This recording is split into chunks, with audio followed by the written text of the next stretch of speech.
नमस्कार विद्यार्थियों। राजकीय महाविद्यालय जैतारण की तरफ से संचालित आज की ई क्लास में आपका स्वागत है। आज की इस ई क्लास में हम ऋग्वैदिक अर्थव्यवस्था के बारे में अध्ययन करेंगे। पिछली ई क्लास के अंतर्गत हमने ऋग्वैदिक कालीन सामाजिक तथा राजनीतिक व्यवस्था के बारे में चर्चा की थी। आज हम अर्थव्यवस्था के विभिन्न पहलुओं के बारे में चर्चा करेंगे। जहाँ तक ऋग्वैदिक कालीन संस्कृति का संबंध है, यह संस्कृति मूलतः ग्रामीण संस्कृति थी, लेकिन ऋग्वैदिक काल में ग्रामों के बाहुल्य के साथ साथ पुरों अर्थात नगरों का भी उल्लेख मिलता है। कुछ विद्वानों के अनुसार ऋग्वेद में जिन पुरों का उल्लेख किया गया है, उनका तात्पर्य दुर्गों अथवा किले से है। ऋग्वेद के एक मंत्र में पुर के साथ उर्वी अर्थात विशाल विशेषणों का प्रयोग भी किया गया है तथा एक मंत्र में 100 दीवारों से सुसज्जित पुर का उल्लेख भी हुआ है। इस प्रकार हम कह सकते हैं कि ऋग्वैदिक काल में जहाँ ग्रामों का बाहुल्य था, वहीं पुर भी निश्चित रूप से अस्तित्व में थे। जहां तक ऋग्वैदिक कालीन अर्थव्यवस्था का प्रश्न है, इस काल की अर्थव्यवस्था का मुख्य आधार कृषि एवं पशुपालन था। ऋग्वैदिक आर्यों की अर्थव्यवस्था का मुख्य आधार कृषि था अथवा पशुपालन था। इसके बारे में विद्वानों में वैचारिक आधार पर मतभेद पाया जाता है। जैसे कि प्रसिद्ध विद्वान रामशरण शर्मा का कहना है कि ऋग्वैदिक आर्य मुख्यतः पशुचारी थे और कृषि का उनके जीवन में गौण यानी सेकेंडरी पोजीशन थी। यही कारण है कि ऋग्वेद में पशुपालन की तुलना में कृषि का उल्लेख बहुत ही कम किया गया है। लेकिन दूसरी तरफ कुछ विद्वान ये मानते हैं कि ऋग्वेद काल में कृषि आर्यों की अर्थव्यवस्था का प्रमुख आधार थी तथा इसमें ग्रामीण व शहरी तत्व दोनों साथ साथ विद्यमान थे। जहाँ तक कृषि का संबंध है, आर्य कृषि की विभिन्न प्रकार की आवश्यक क्रियाओं और तकनीकों से परिचित थे। ऋग्वेद में जन सामान्य के लिए प्रयुक्त कृष्टि शब्द से कृषि क्रम की लोकप्रियता की जानकारी प्राप्त होती है तथा ऋग्वेद के एक मंत्र में कृषि को अप्रत्यक्ष रूप से लाभकारी व्यवसाय अथवा कर्म बताया गया है। ऋग्वैदिक आर्य कृषि क्रम की सभी प्रक्रियाओं जैसे जुताई, बुआई, सिंचाई, कढ़ाई, मंडाई आदि से परिचित थे। हम कुछ ऋग्वैदिक शब्दों का उल्लेख कर सकते हैं जिनसे हमें पता चलता है कि ऋग्वेद में कृषि से संबंधित किन किन क्रियाओं को किया जाता था। जैसे कृषि योग्य भूमि को ऋग्वेद में उर्वरा या क्षेत्र कहा गया है। भूमि को जोतने के लिए हल का प्रयोग किया जाता था। यह सामान्यतः लकड़ी का होता था तथा हल के लिए ऋग्वेद में वृक्क अथवा लांगल शब्द का प्रयोग किया गया है। ऋग्वेद के एक मंत्र में कहा गया है कि हल चलाने की शिक्षा अश्विन देवताओं ने मनु को प्रदान की थी। इसके अलावा भूमि की उर्वरता बढ़ाने के लिए गोबर की खाद अर्थात क्रीश शब्द का प्रयोग किया गया है। फसल के पक जाने पर उसे हंसी से काटा जाता था, जिसके लिए दात्र शब्द का उल्लेख मिलता है। इसी प्रकार ऊर्ध्वर शब्द अनाज नापने का पात्र था तथा स्थिवी अन्न संग्रह के लिए बनाया गया कक्ष था। जहां तक सिंचाई का संबंध है, खेतों की सिंचाई के लिए आर्य मतलब ऋग्वैदिक आर्य अच्छी वर्षा के लिए अपने देवताओं की स्तुति करते थे, लेकिन सिंचाई के कुछ कृत्रिम साधनों का भी उन्होंने विकास कर लिया था। ऋग्वेद में दो प्रकार के जल का उल्लेख है, स्वयंजा और खनेत्रम। स्वयं उत्पन्न होने वाले जल को स्वयंजा कहा गया है, जैसे नदी, नालों, वर्षा का जल। ऐसे जल का उपयोग करने के लिए आर्यों ने कुल्याएं अर्थात नहरों का निर्माण कर लिया था। खनित्रम उस जल को कहा गया है जिसे खोद कर प्राप्त किया जाता था। जहां तक कृषि से उत्पन्न होने वाले अन्न का प्रश्न है, ऋग्वेद में यव व धान्य इस शब्द का अनेक बार उल्लेख हुआ है।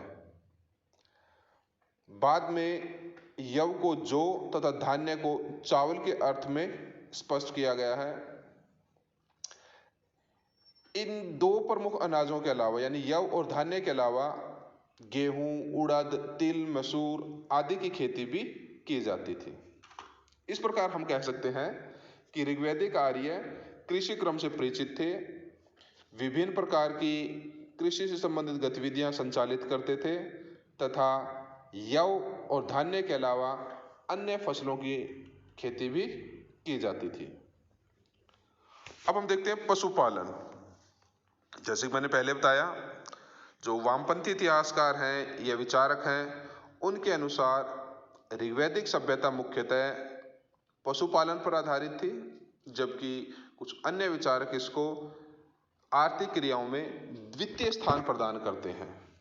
लेकिन यह स्पष्ट है कि कृषि के साथ साथ पशुपालन भी ऋग्वैदिक आर्यों का एक महत्वपूर्ण कर्म था।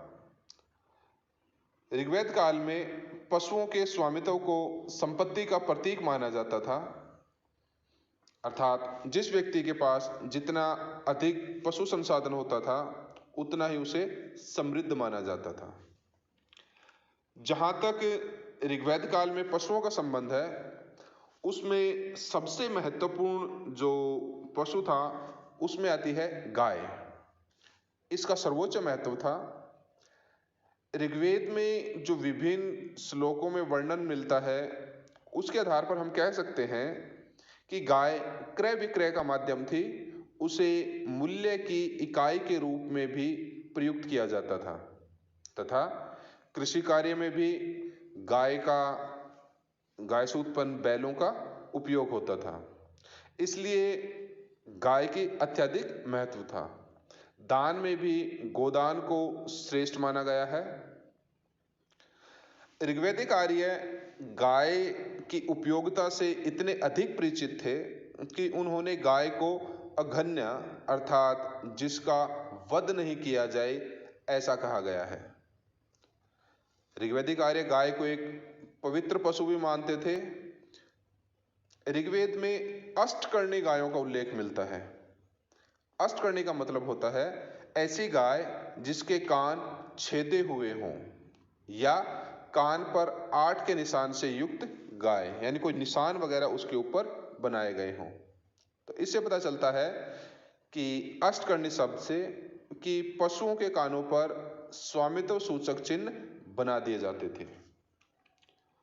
जहां तक दूसरे पशु का संबंध है वह है घोड़ा, क्योंकि आर्य युद्ध संचालन में विशेषज्ञ थे, इसलिए युद्धों में घोड़े की विशेष आवश्यकता या उपयोगिता थी। इसलिए ऋग्वेद में वर्णनों से ज्ञात होता है कि गाय के पश्चात उनका सबसे महत्वपूर्ण उपयोगी या प्रिय पशु था वो था घोड़ा। सामान्य जीवन में इसका उपयोग वाहन को खींचने के लिए, सवारी व घुड़दौड़ के खेल में मनोरंजन के लिए भी किया जाता था।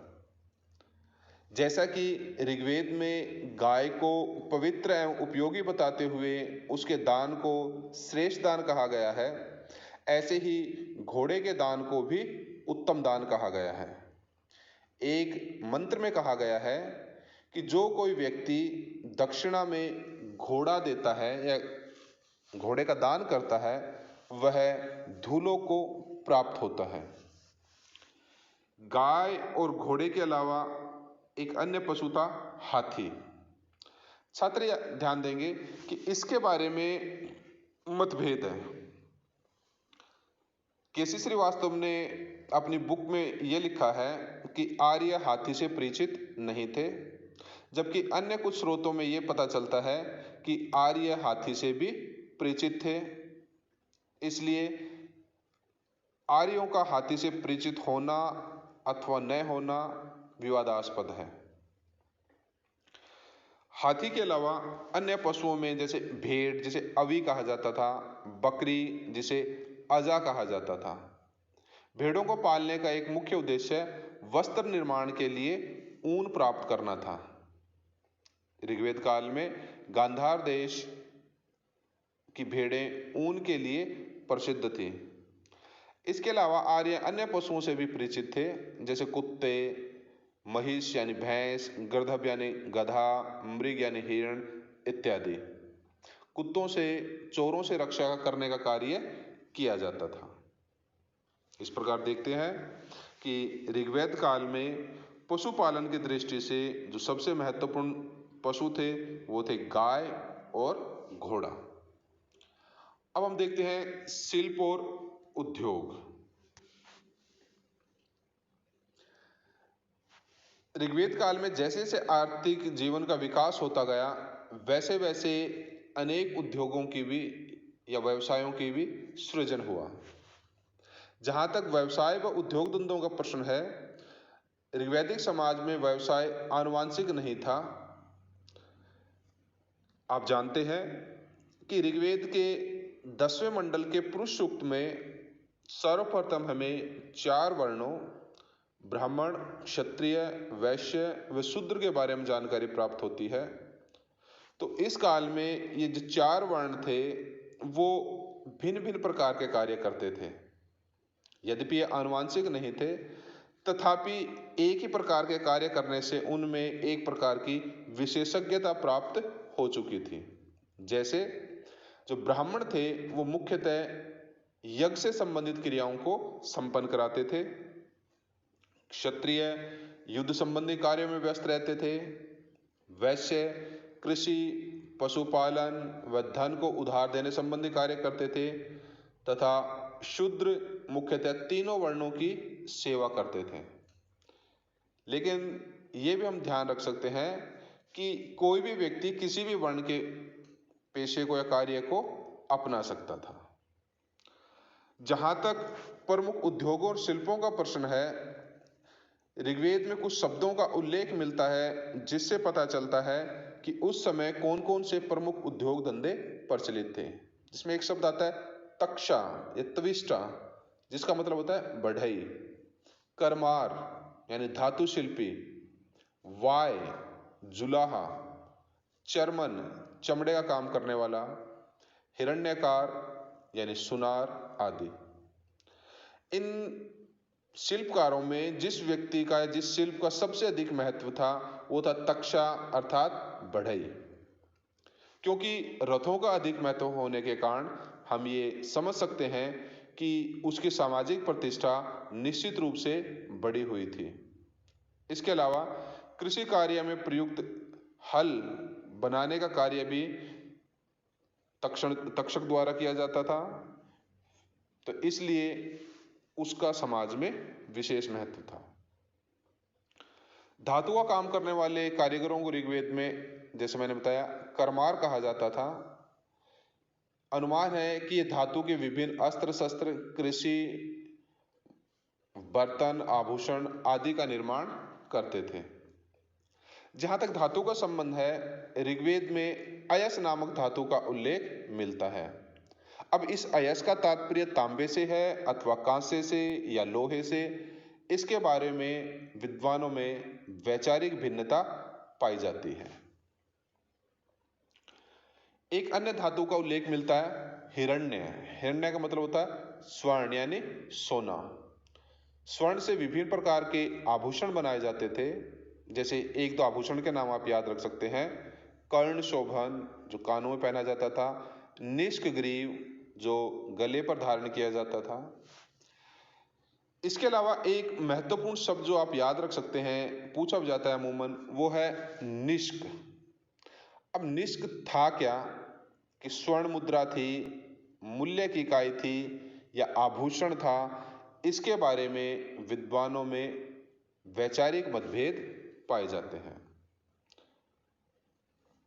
ऋग्वेद काल में वस्त्र निर्माण संबंधित कार्य भी किया जाता था। इस काल में कसीदा करने वाली स्त्री को पेशकारी कहा गया है। ऋग्वेद में उल्लेख से ज्ञात होता है कि गांधार और पुरुषनी अर्थात रावी नदी का जो क्षेत्र है वह अपनी ऊन के लिए प्रसिद्ध था। बुनाई और कढ़ाई का कार्य सामान्यतः स्त्रियों द्वारा किया जाता था। इस काल में चमड़े का उद्योग भी विकसित हो गया था। अन्य व्यवसायों के अंतर्गत हम भीषक अर्थात चिकित्सक, इसके अलावा नड़ अर्थात चटाई बुनने कार्य करने वाला, वप्त यानी नाई, नर्तक, गायक, वादक इत्यादि कई व्यवसायों के बारे में जानकारी प्राप्त होती है। ध्यान रहे, ऋग्वेद काल में कोई भी व्यवसायी तुच्छ या हीन नहीं समझा जाता था, बल्कि सभी की अपनी सामाजिक प्रतिष्ठा थी। हाँ, ये अवश्य कह सकते हैं कि इनमें सर्वाधिक जो सामाजिक प्रतिष्ठा थी वो तक्षक यानी बढ़ई की थी। फिर आते हैं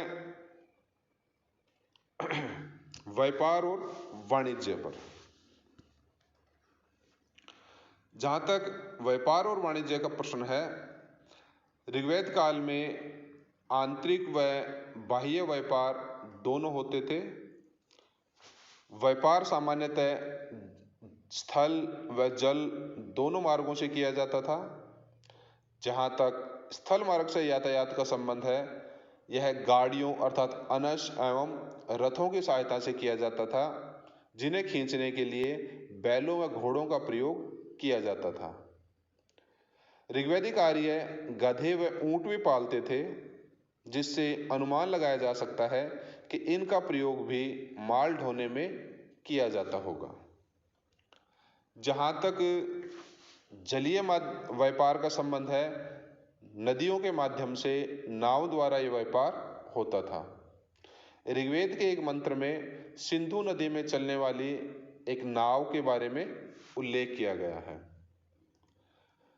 जहां तक समुद्र का प्रश्न है, सामुद्रिक व्यापार का संबंध है, ऋग्वेद में समुद्र शब्द का अनेक बार उल्लेख मिलता है, लेकिन कुछ विद्वानों के अनुसार इसका अर्थ किसी बड़ी नदी की जल राशि से है। लेकिन दूसरी तरफ कुछ विद्वान ये कहते हैं कि आर्य इस युग में वास्तविक समुद्र और समुद्री यात्राओं से परिचित थे। ऋग्वेद के एक ऋचा में पूर्वी और जो पश्चिमी समुद्र हैं उनका उल्लेख किया गया है। एक अन्य स्थल पर 4 समुद्रों का उल्लेख भी किया गया है। ऋग्वेद के एक मंत्र में वर्ण द्वारा समुद्र के मध्य नौकायन का उल्लेख किया गया है। ये जो व्यापार होता था वो मुख्यतः बार्टर सिस्टम यानी अदल बदल प्रणाली पर होता था। अनेक स्थानों पर वस्तुओं को खरीदते समय मोलभाव किए जाने का उल्लेख भी मिलता है। इस समय कपड़ा, चादर, चमड़े आदि वस्तुओं का व्यापार होता था। जहां तक व्यापारिक वर्ग का संबंध है, उसमें सबसे महत्वपूर्ण होते थे पणी।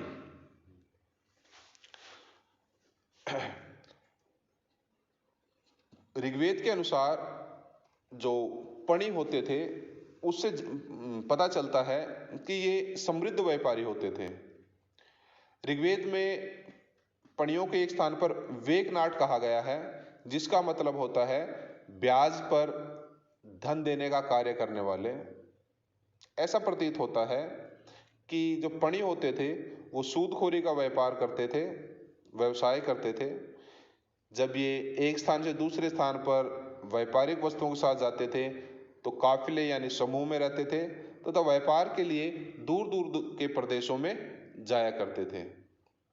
यद्यपि जो पणी है वो अपनी कंजूसी के लिए प्रसिद्ध थे, लेकिन वेदों में वृबु नामक एक दानवीर पणी का उल्लेख भी है, जिसने ऋषि भारद्वाज को बहुत सी संपत्ति दान में दी थी। आज की एक क्लास में इतना ही। अगली क्लास में फिर मिलते हैं। तब तक के लिए धन्यवाद।